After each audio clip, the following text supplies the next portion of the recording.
Now, I know what you're thinking. How can 7 people ruin my life? Well, it's simple. The people you spend time with have a huge impact on your thoughts, feelings, and actions. If you're surrounded by positive, supportive people, you're more likely to be happy, healthy, and successful. But if you're surrounded by toxic people, they can drag you down and ruin your life. That's why it's so important to be selective about who you spend time with. So in this video, I'm going to reveal the 7 types of people you need to avoid, and I'm also going to give you some tips on how to protect yourself from them. Before we go into that, make sure to subscribe so you don't miss out on any new videos.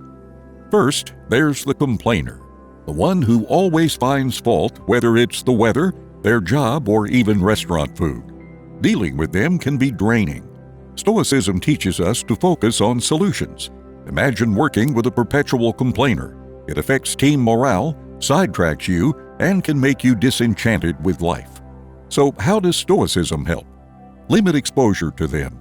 Mentally distance yourself during complaints or steer the conversation to solutions. As Marcus Aurelius said, you have power over your mind, not outside events. Protect your mental peace, ensuring negativity doesn't deviate you from resilience and virtue. Next, we have the drama magnet. Drama magnets thrive on crises and can drag you into their chaos. At first, their energy might seem exciting, but it's like sailing through a storm. Imagine life as a calm sailing journey until you encounter this whirlpool of chaos. The problem with them is that their crises become your own, and their chaos is infectious. For instance, a friend's frequent conflicts leads to you being entangled in disputes you didn't initiate. To deal with drama magnets, use reflective listening. Mirror their words without offering advice or taking sides. For example, if they say, "I can't believe Amanda said that about me," respond with, "So you're feeling betrayed by Amanda's words." This provides support without getting caught in the drama. Another approach is selective unavailability. Value your time, as Stoicism teaches, and be unavailable during certain hours. Concentrate on your work or personal development without distractions. Sail your ship calmly, avoiding whirlpools that hinder your journey toward personal growth and tranquility. Next, we have the naysayer. These are people who constantly say that this thing can't happen in life and pull you down. Imagine you're an artist painting your canvas, each stroke adding life to your vision. Then the naysayer arrives, critiquing your work and casting doubt. Their words, like dull gray strokes, erode your canvas. For instance, when you're excited about a new career path, they list reasons it won't work. The market is too competitive. Do you have the right skills? What if you fail? Their doubts become your own, shaking your self-assured vision. How do you handle a naysayer, especially if they're close to you? An unconventional but effective approach is to seek their advice rather than just sharing your plans. People in advisory roles tend to offer constructive feedback instead of attacking ideas. You can also use positive confrontation by challenging them to think of solutions. For example, if they say you can't switch careers, ask, "How could someone successfully change careers?" This redirects the conversation positively. Listening means discerning valuable input from noise. When naysayers cloud your vision with doubt, step back, listen, reflect, and continue painting your life with the colors that inspire you. Don't let anyone dull your vibrant masterpiece. Next up, we have the victim. These kinds of people are those who never take responsibility for their actions, but rather blame other people. Imagine life as a game of chess where each player aims to checkmate the opponent's king. The victim, however, blames external factors for every poor move, casting themselves as a helpless protagonist. They use their circumstances as a perpetual excuse rather than taking responsibility. You might get caught in their storyline, playing the supporting character who constantly needs to rescue them. How do you deal with a victim?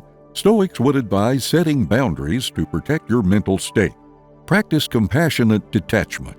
Show empathy, but don't try to solve their problems. Offer a listening ear without becoming their perpetual savior.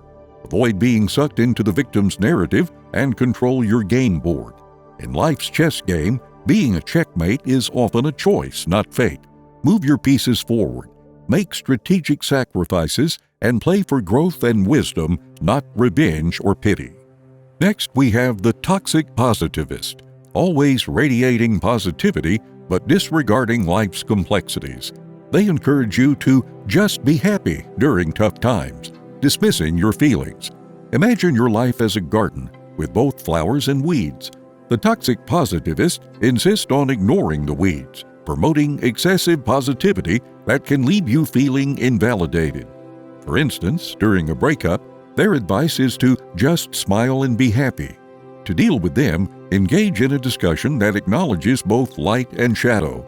When they say, "Look on the bright side," respond with, "I'm grateful for the positives, but I'm also processing difficult emotions." It's essential to acknowledge and work through them. This approach promotes a more balanced and authentic conversation. Remember, it's perfectly fine to experience a range of emotions. Acknowledging and addressing life's challenges is essential for genuine growth and happiness. Don't let toxic positivists overshadow your full range of feelings and experiences. Your life can thrive with both joys and occasional difficulties, making it authentic and beautiful. You can also embrace emotional granularity, the ability to recognize a wide array of emotions, both positive and negative. When toxic positivists urge you to just be happy, take a moment to identify and acknowledge your nuanced feelings. Saying, "I'm feeling a bit down today due to X, and that's okay," can be an empowering affirmation. In the words of Seneca, true happiness is to understand our duties toward God and man, to enjoy the present without anxious dependence upon the future. Notice the balance, understanding duties even when they aren't always pleasant, and enjoying the present. The Stoic approach is about embracing life's complexity with equanimity. So the next time a toxic positivist showers their optimism on your carefully tended garden, step back and remember that a thriving garden needs both sunshine and rain. Embrace your full emotional spectrum and continue nurturing your life with the richness and complexity it truly deserves.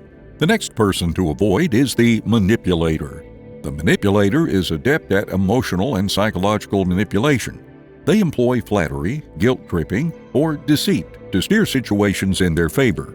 Perhaps you have a friend who consistently convinces you to pay for dinner, saying, "You're so successful, and it would mean so much to me." Over time, you realize your generosity has been exploited, but confronting them feels uncomfortable as they framed it as a favor to a friend in need. Dealing with a manipulator can be challenging. One countermeasure is the technique of fogging. This involves acknowledging any truth in the manipulator's statements while resisting emotional coercion. For instance, if they suggest, "You're so successful, you should cover dinner," you can reply, "You're right that I've been doing well, but let's split the bill as usual." Another approach is to establish and assert clear boundaries. If the manipulator asks for money or commitments you're uncomfortable with, learn to say no assertively. Maintain a calm tone and express your boundaries, like saying, "I can't lend money, but I'm here for emotional support." Drawing wisdom from Stoicism, as Epictetus cautioned, we cannot choose our external circumstances, but we can always choose how we respond to them. Manipulators thrive on your predictable reactions, manipulating your kindness, guilt, or desire for approval. By choosing a different response, you regain control of your script. If you find a manipulator in your life, remember you hold the pen. Your life storyline is yours to write, guided by your values and decisions. Reclaim your script and don't let anyone manipulate your life's narrative. Let's discuss the seventh type of person, the time vampire. Picture your daily routine as a meticulously orchestrated symphony. Each task or commitment acts as an instrument, contributing to a harmonious balance. However, the time vampire enters the scene, discordantly disrupting your melody. The time vampire may not have malicious intent. They can seem quite benign. It might be a colleague who frequently interrupts you with trivial questions, fragmenting your productive workday. Alternatively, it could be a friend who invites you to numerous social events you're not interested in, creating feelings of obligation and sapping your time and energy. These interactions may appear inconsequential individually, but their cumulative impact can be profoundly disruptive. So how can you safeguard your symphony from the time vampire?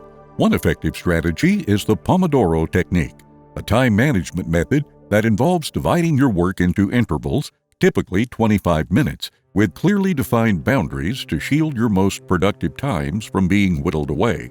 If you find yourself dealing with a social time vampire, remember that saying no is not only acceptable but essential for your well-being. Instead of providing elaborate excuses, a simple "I appreciate the invite, but I can't make it" suffices.